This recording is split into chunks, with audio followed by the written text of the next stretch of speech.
El artículo 18 de la Constitución nos da derecho a estar informados e informar sin censura, sin reservas y con responsabilidad. La investigación periodística nos permite encontrar evidencias para sacar a la luz verdades ocultas. Nuestra misión es presentar esas evidencias porque las evidencias nunca mienten. Muy buenas noches, amigos televidentes. Bienvenidos a Artículo 18. La entrevista con el excontralor Carlos Pollitt, realizada la semana pasada, no hubiera sido posible presentarle hace apenas un año. La libertad de expresión se encontraba sometida.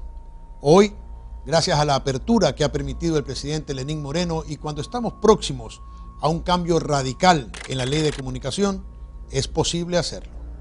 Es que el ejercicio del periodismo es complicado porque su tarea principal es sacar a la luz pública verdades que se encuentran ocultas. Y cuando esto sucede aparecen los reclamos, los insultos y hasta las amenazas. Muy pocas veces los hechos que se revelan son desvirtuados y los acusados o sus acólitos buscan descalificar a quienes los ha revelado. Esto es lo que algunos pretenden hacer con las revelaciones expuestas por el excontralor, quien también es acusado de haber cometido actos de corrupción y sobre quien pesa una orden de prisión. Lo más destacable de la entrevista con Pollitt es precisamente la revelación de hechos que podrían ser considerados delictivos y supuestamente cometidos por actuales y exfuncionarios públicos. Ya la justicia determinará si Pollitt es culpable o no de corrupción, pero sus acusaciones, en lugar de ser descalificadas por el hecho de provenir de él, deben ser investigadas por esa misma justicia y determinar si son verdades o mentiras. Por otra parte, algunos de los mencionados por él, en lugar de intentar descalificar a este programa y a este canal, deberían responder las preguntas que les hemos formulado. Muchos de ellos han respondido, nos han enviado sus respuestas que hoy presentaremos. Algunos han realizado declaraciones en otros medios de comunicación sin responder a las acusaciones. Otros han guardado silencio y un par ha atacado este canal y ha pedido rectificaciones sin responder a las preguntas. Pero también cometemos errores. Durante la entrevista con Carlos Pollitt, este cometió el error de aseverar que el doctor Emiliano Donoso, a quien acusa de confabularse en su contra, es hijo de Maximiliano Donoso, quien fuera presidente de Seguro Sucre. Si bien fue Pollitt quien lo dijo, nuestro error ha sido no verificar ese parentesco y por lo tanto no corregir el error cometido por el entrevistado, por lo que procedemos a hacer la rectificación correspondiente. El doctor Emiliano Donoso, quien no ha sido funcionario público, no es hijo de Maximiliano Donoso. Es hijo del doctor Jaime Donoso Jaramillo, quien fuera un ilustre jurista a quien tuve el honor de conocer. Lamentamos no haber detectado este error oportunamente. Sin embargo, hubiéramos deseado que el doctor Emiliano Donoso nos conceda una entrevista para responder sobre los otros temas mencionados por Carlos Pollitt. Las principales acusaciones efectuadas por el excontralor están dirigidas contra el actual fiscal general Carlos Vaca. Lo acusa de haber recibido emolumentos por $5.500 como miembro de la comisión del 30 de septiembre, a pesar de ser un cargo ad honorem, y de haber solicitado la manipulación de los videos que sirvieron como pruebas para encarcelar a militares y policías por los hechos ocurridos ese día. Estas fueron sus declaraciones realizadas a otros medios de comunicación. Es un sinvergüenza, ese informe no existe. Ayer lo ha vuelto a declarar el Contralor. Ya en la investigación que se me abrió, ya lo certificó el propio señor Fernández de Córdoba, al que él lo menciona y dice que él es la fuente de la entrega de esa información. Dice que se ha reunido 2 veces, en otra entrevista dice que se ha reunido 3 veces. El país debe saber que él tuvo $10 millones de razones para fugar del país y que él, con esa acusación perversa y miserable, está pretendiendo levantar tesis calumniosas en contra del fiscal. Y eso es triste para el país, porque él, durante 10 años, ahora resulta que sabía que había toda clase de actos de corrupción. Durante 10 años él ahora resulta que sabía todo, que sabía que habían problemas en un lugar y en el otro y en el otro y en el otro. ¿Por qué nunca los dijo? ¿Por qué cuando tiene que asumir el fiscal la responsabilidad de actuar y empieza a actuar? Sabíamos que esto iba a pasar. Sabíamos que íbamos a recibir el ataque furioso de los sectores políticos, que nos acusan de que el vicepresidente está sentenciado sin pruebas, de otros sectores que dicen que yo soy un descalificado y debo renunciar porque he estado supuestamente involucrado en manejo de gastos reservados. Sabíamos que iba a pasar. Sabíamos que esto iba a ocurrir. Sin embargo, nosotros nos vamos a mantener firmes en lo que somos. La gente honesta, que no tiene rabo de paja y que pelea contra los corruptos va a seguir haciéndolo. No me van a amedrentar. Doctor, ¿usted nunca cobró un centavo por su trabajo al frente de la Comisión 30S? Freddy, decir además respecto de ese tema, algo que es muy importante y ojalá ustedes puedan recogerlo en la nota. Es absolutamente falso de que la comisión del 30S haya editado, amañado o hecho videos para condenar absolutamente a nadie. La comisión del 30S hizo una investigación que abarcaba videos, documentos, actas, libros, entrevistas, personas que entregaron información en calidad de informantes de la comisión, más de 400 entrevistas y reuniones de trabajo realizadas en un lapso de apenas 10 meses. Jamás, y que me escuchen bien, a esas personas a las que les están pretendiendo inducir engaño, jamás se utilizó un video de la comisión del 30S amañado, torcido, forjado. Allí lo que se hizo fue que los mismos videos de los mismos medios de comunicación fueron utilizados no por la comisión del 30S, por la Fiscalía General del Estado para las pericias. Y lo que la comisión hizo fue compilar, había cientos de horas de video de distintas fuentes. Entonces, ahora están levantando la tesis de que se le ha perjudicado a otras personas y se les ha llevado a la cárcel con videos amañados. Mentira. Y sobre eso, mentira que el fiscal haya cobrado sueldos de una manera ilícita, de una manera ilegal, de una manera infame.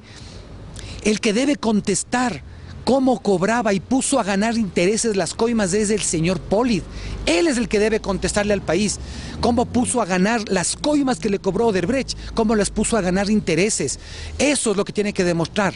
Tiene que demostrarle al país y decirle si es verdad o no es verdad que la oficina en la que se pactaban los sobornos de Odebrecht en Quito fue la oficina de la empresa de Saadbet Chaumón, de su subcontralora a la que él quiso dejar de contralor, y de su cuñado, el señor Rodríguez Chiquito. Tiene que decirle al país si la oficina donde se pactaban las coimas de Odebrecht no le pagaba a Odebrecht un arriendo.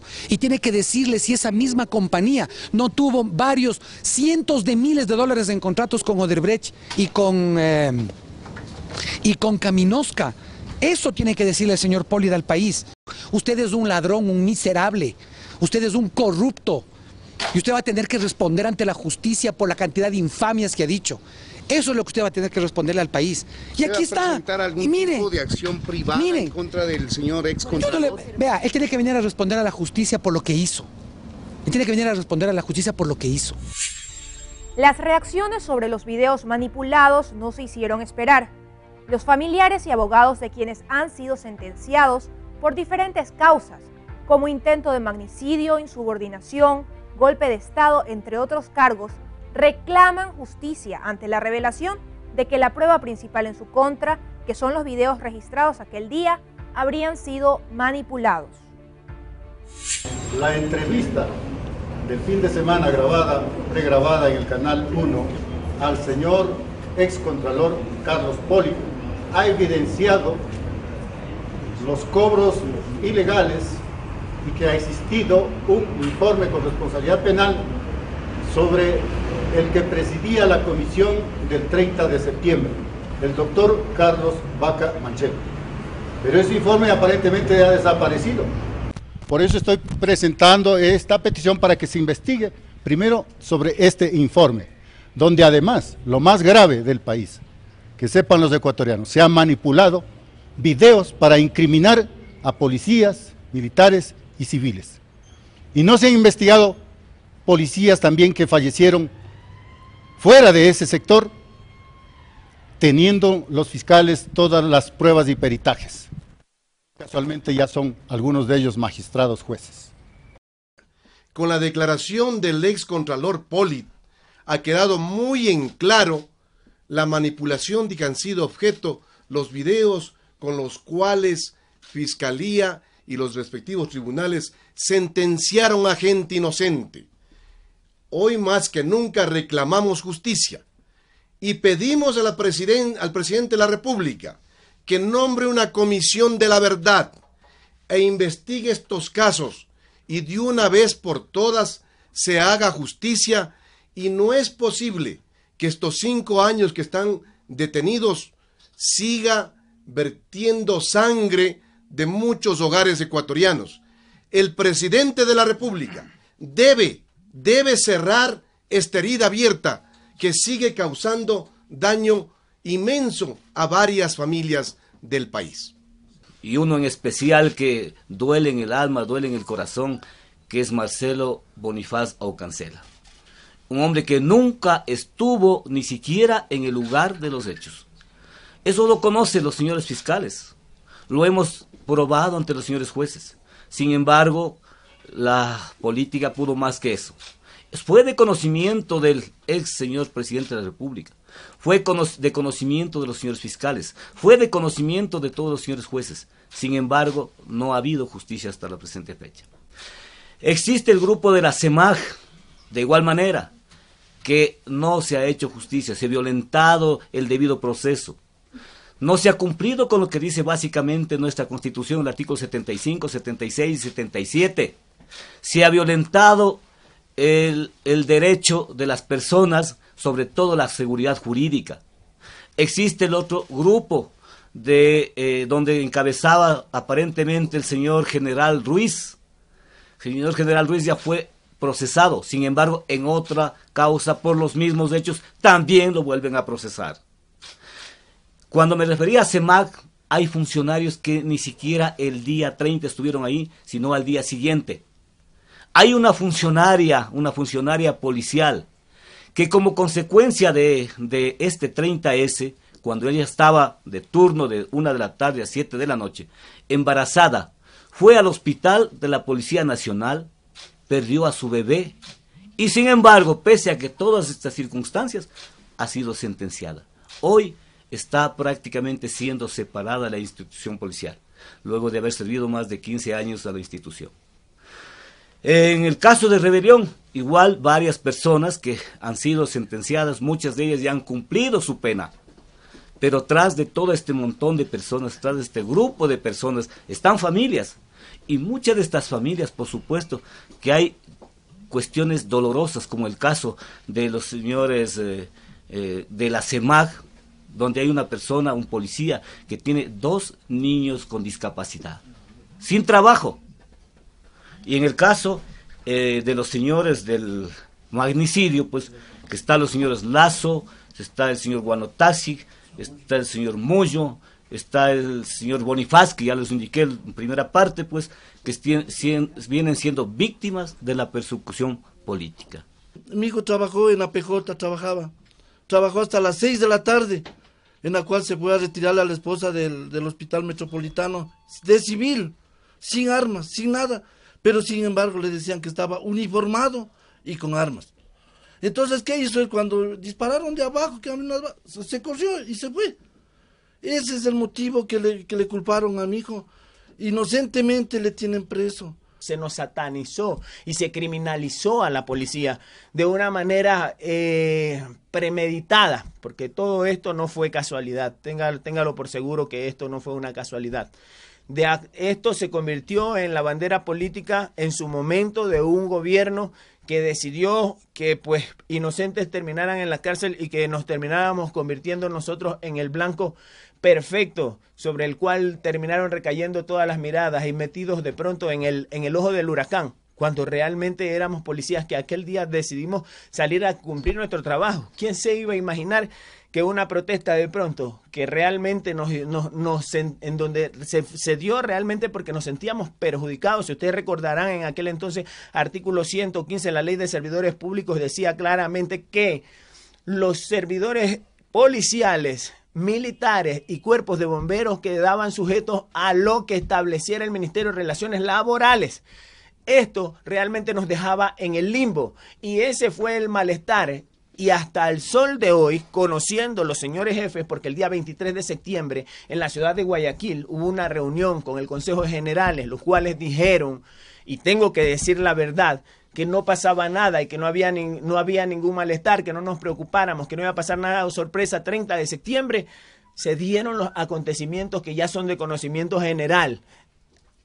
Y los señores jefes tenían pleno conocimiento del malestar que había al interior de las fuerzas policiales. Hasta el sol de hoy, de aquella cúpula policial, sabemos que haya un solo general que haya sido inmerso en el proceso del 30S. Ninguno ha sido involucrado. Y si ha sido involucrado alguno, ha sido de una manera superficial, porque hasta ahora no conocemos nosotros que se haya dictado también sentencia en contra de un señor jefe. ¿Cuál es su reacción cuando escuchó las confesiones del excontralor Pollitt sobre la supuesta manipulación? Le voy a decir la verdad, yo me encontraba en mi casa y mi reacción, lo primero que hice fue llorar.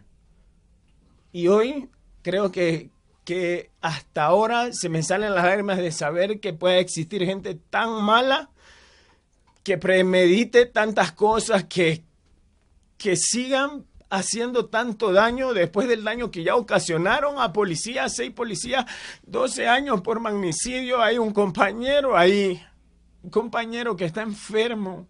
Hay gente que sigue pagando las consecuencias. Un 30S que nunca se premeditó y que no fue un golpe de Estado como lo quisieron hacer ver en ningún momento.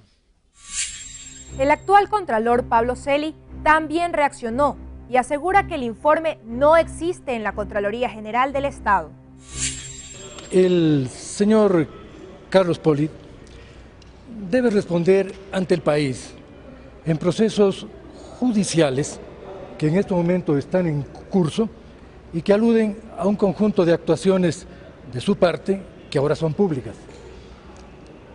El tema de gastos especiales está sujeto a una normativa específica, a procedimientos de tipo legal para su conocimiento y su juzgamiento, procedimientos que determinan de manera explícita el carácter de responsable exclusivo por parte del contralor titular para el conocimiento y juzgamiento de este tipo de hechos, lo cual significa que en ningún momento pudieron, en términos legales, realizarse informes, determinar extensión de plazos, al margen de una decisión exclusiva y personal del contralor titular del Estado, como la ley lo determina. Los supuestos documentos que exhibe el doctor Pollitt también son parte de su responsabilidad. De existir esos documentos, siendo el contralor titular del Estado el custodio responsable de los documentos entregados de gastos reservados a la Contraloría, también constituye una actuación contraria a la ley, como el conjunto de actuaciones aludidas por el doctor Carlos Pollitt. O sea, el mantener o el tener documentos reservados cuando ya no es contralor. Por supuesto, documentos reservados que caen dentro de la Ley de Seguridad Nacional, al estar bajo custodia de la Contraloría, están bajo custodia personal del Contralor General del Estado. No existe ningún otro funcionario que tenga atribuciones legales para portar ese tipo de documentos, conocer ese tipo de documentos, juzgar ese tipo de documentos o custodiar ese tipo de documentos. Son responsabilidades exclusivas. ¿Ni usted cuando le subrogó? Ningún funcionario legalmente debe acceder a ese tipo de documentos. Yo he determinado el inicio de una auditoría a la forma, al procedimiento, cómo se han juzgado gastos reservados, gastos especiales, para precisamente establecer en cada uno de los casos qué procedimiento se siguió, bajo qué condiciones se hizo y cuáles son, por lo tanto, los niveles de responsabilidad que caben. En este caso, la ley no admite interpretación alguna. El articulado de la ley es explícito, es responsabilidad exclusiva e indelegable del Contralor General del Estado. Es decir, Muchas gracias. Señor Contralor, sí.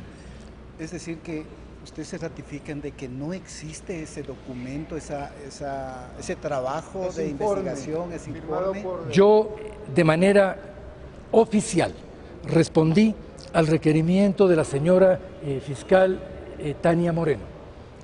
Lo hice en base a un requerimiento a todas las instancias de la Contraloría que tienen que ver con archivo, custodia y registro documental. Ese documento no existe en la Contraloría General del Estado. Tanto el doctor Vaca como el doctor Celi afirman que este informe no existe. Por su parte, Carlos Pollitt asegura haberlo recibido de parte de quien lo habría realizado y muestra el envío del documento a través de su WhatsApp. Aquí está el documento. Son 366 páginas numeradas, aparte de un resumen del informe que tiene 13 páginas. Este informe contiene 6 auditorías. Una de ellas es sobre el 30S. Las otras corresponden a operaciones de espionaje, hackeos, compra de informantes y seguimientos a funcionarios del gobierno anterior. Hay cientos de documentos, recibos, facturas, fotografías, roles de pago, oficios, memorándums, etc. En la auditoría del 30S se encuentran 2 documentos en los que aparece la firma de Carlos Vaca y que respaldarían la acusación en su contra. El primero está en la página 139 y aparece como sueldo febrero, una hoja de Excel a manera de rol de pago con los nombres de los 3 miembros de la comisión del 30S, Carlos Vaca, Oscar Bonilla y Diego Guzmán, con sus respectivos sobrenombres, fecha, números de cédula, sus firmas y la cantidad de $5.500 para cada uno. El otro documento se encuentra en la página 65 y es un memorándum firmado por el doctor Carlos Vaca dirigido al Magister Pablo Romero, entonces secretario nacional de inteligencia, a quien le solicita el pago a una productora por la edición de los videos del 30 de septiembre. El doctor Vaca no ha respondido a nuestra solicitud de entrevista ni a las preguntas enviadas por correo electrónico. Le queremos preguntar si él recibió o no pagos por su labor en la comisión del 30 de septiembre, aun cuando su cargo era ad honorem. ¿Solicitó o no el pago para la edición de los videos del 30S? Otro de los acusados por Carlos Pollitt es el actual presidente de Seguro Sucre, Diego Guzmán Espinosa. Contra él también presenta 2 acusaciones. La primera, de haber recibido emolumentos por $5.500 como parte de la comisión del 30S y de haber comprado un vehículo por $79.000 en efectivo. Para ello presenta un informe de la Unidad de Análisis Financiero. El señor Guzmán presentó a través de redes sociales una sentencia a la Corte Nacional que lo exculpa en base a un dictamen del entonces fiscal general Galo Chiriboga, quien se abstuvo de acusarlo porque al momento de adquirir el vehículo no era servidor público. El señor Guzmán tampoco ha respondido nuestra solicitud de entrevista. Sin embargo, presentamos declaraciones formuladas por él en Radio Sucesos. Él me acusó de que yo no había justificado el dinero con el que compré un vehículo. Dinero, que aquí está Juan Carlos, Verónica, les estoy mostrando el documento notariado del 2 de marzo del 2012, en el que mi hermano me realiza un pago y con ese dinero compré el vehículo, a pesar de que mi patrimonio fácilmente me permitía comprar ese y cualquier otro vehículo. No es ninguna novedad. Yo he sido un empresario desde hace 40 años. No es que yo soy un advenedizo que por primera vez en la vida podía comprarse un vehículo. En el 2008 yo salgo de allí, pero ya empieza la persecución de Pollitt. Esto nace, pues él como secretario general de la administración en la época del coronel Gutiérrez, pues perdió su cargo cuando el pueblo salió a revocarle el mandato al coronel Gutiérrez. Y desde allí viene ese odio y buscar venganza. Cuando yo fui candidato, postulé para el Consejo de Participación Ciudadana y Control Social, yo debía presentar un informe en el que se diga si yo tenía alguna responsabilidad frente a Contraloría. Todo salió negativo. Sin embargo, al ver que yo postulaba para ese cargo, automáticamente le entregó a David Rosero, que entonces era consejero de Participación Ciudadana, le entregó un documento con el que empezaron a decir que yo tenía indicios de responsabilidad penal. Así es como actuaba. Claro, porque él tenía la preocupación de que yo vaya a ese consejo, porque yo sí iba a investigar todos los informes que no había puesto y todo lo que él tenía guardado y estaba escondiendo, la corrupción por comisión y omisión que cometió y que se está demostrando en este momento que ha sucedido, y por eso él no puede sentarse ante la justicia. Yo sí, estaba obligado a demandarlo penalmente por injurias, por daño moral, por calumnias que irrogó en mi contra, al decir que yo tenía pendiente esto con la justicia, cuando él perfectamente conocía que ya la justicia había dirimido y que era a mi favor. Todas esas calumnias, todas esas mentiras, él tiene que responder. Yo era, mientras era miembro de la Comisión 30, era ministro de Estado. Por lo tanto, yo cobraba mi sueldo como tal, por la dignidad que yo ostentaba como ministro. De manera que no existe aquello de cobrar doble sueldo, porque secretario eso sí de Transparencia, es ilegal. Yo era secretario nacional de Transparencia de Gestión. Por lo tanto, yo ganaba mi sueldo allí. No podía cobrar un doble sueldo, eso es absolutamente ilegal. Y otra cosa importante, la comisión jamás manejó un solo centavo de recursos del Estado. Hubiéramos querido preguntarle al señor Guzmán cómo así compró con $79,000 en efectivo un vehículo. ¿No era mejor y más seguro tener el dinero en un banco y girar un cheque? Además, si ha sido un empresario de éxito, como él asegura haberlo sido durante 40 años, sería bueno saber a qué se debe su bajo impuesto a la renta. Ha pagado durante los últimos 15 años menos de la tercera parte de lo que le costó el vehículo. Con respecto a la segunda acusación, le hacemos la misma pregunta que al fiscal Vaca. ¿Recibió o no emolumentos por su labor en la comisión del 30 de septiembre, aun cuando su cargo era ad honorem? Aquí hacemos una pausa. Al volver presentaremos más reacciones de los mencionados por Polit.